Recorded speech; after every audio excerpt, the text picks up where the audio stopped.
Augustine സഹോദരന്മാർ പ്രതികളായ മുട്ടിൽ മരമുറി കേസിൽ കൂടുതൽ കുറ്റപത്രം സമർപ്പിച്ച് അന്വേഷണ സംഘം.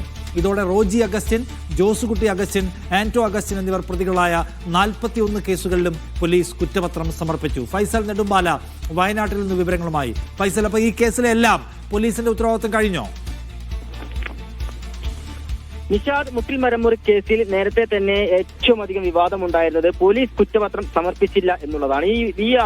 ഈ പ്രചരണങ്ങളൊക്കെ നിലനിൽക്കുകയാണ്. ഇന്ന് മുഴുവൻ കേസിൽ 41 കേസുകളാണ് അഗസ്റ്റിൻ സഹോദരന്മാർക്കെതിരെ പോലീസ് എടുത്തിരുന്നത്. ഈ 41 കേസിലും ഇപ്പോൾ പോലീസ് കുറ്റപത്രം സമർപ്പിച്ചിരിക്കുന്നു. കഴിഞ്ഞ ദിവസം വനം വകുപ്പിന്റെ കേസുമായി ബന്ധപ്പെട്ടുകൊണ്ട് പ്രതികളുടെ അപ്പീൽ കോടതി തള്ളിയിരുന്നു. അതായത് ഈ മരങ്ങളെല്ലാം തങ്ങളുടേതാണ് എന്നുള്ള അവകാശവാദം ഉന്നയിച്ചുകൊണ്ടായിരുന്നു അഗസ്റ്റിൻ സഹോദരന്മാർ വനം വകുപ്പിന്റെ കേസിൽ കോടതിയിൽ പറഞ്ഞിരുന്നത്.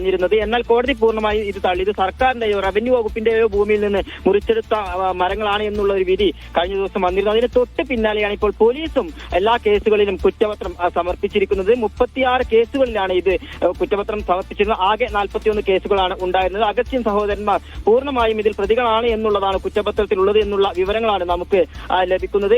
പല കോണുകളിൽ നിന്നുമായി ബന്ധപ്പെട്ടുകൊണ്ടുള്ള പ്രതിഷേധങ്ങളൊക്കെ തന്നെ ഉയർന്നിരുന്നു. മരമുറി, ഗൂഢാലോചന, ഭീഷണിപ്പെടുത്തൽ, കബളിപ്പിക്കൽ എന്നീ ഉൾപ്പെടെയുള്ള വകുപ്പുകളാണ് അഗസ്റ്റിൻ സഹോദരന്മാർക്കെതിരെ ചുമത്തിയിരിക്കുന്നത്. നിഷാദ്, ശരി. അഗസ്റ്റിൻ ബ്രദേഴ്സിനെതിരായിട്ടുള്ള മരമുറി കേസിൽ എല്ലാത്തിലും കുറ്റപത്രം സമർപ്പിച്ചു കഴിഞ്ഞിരിക്കുന്നു.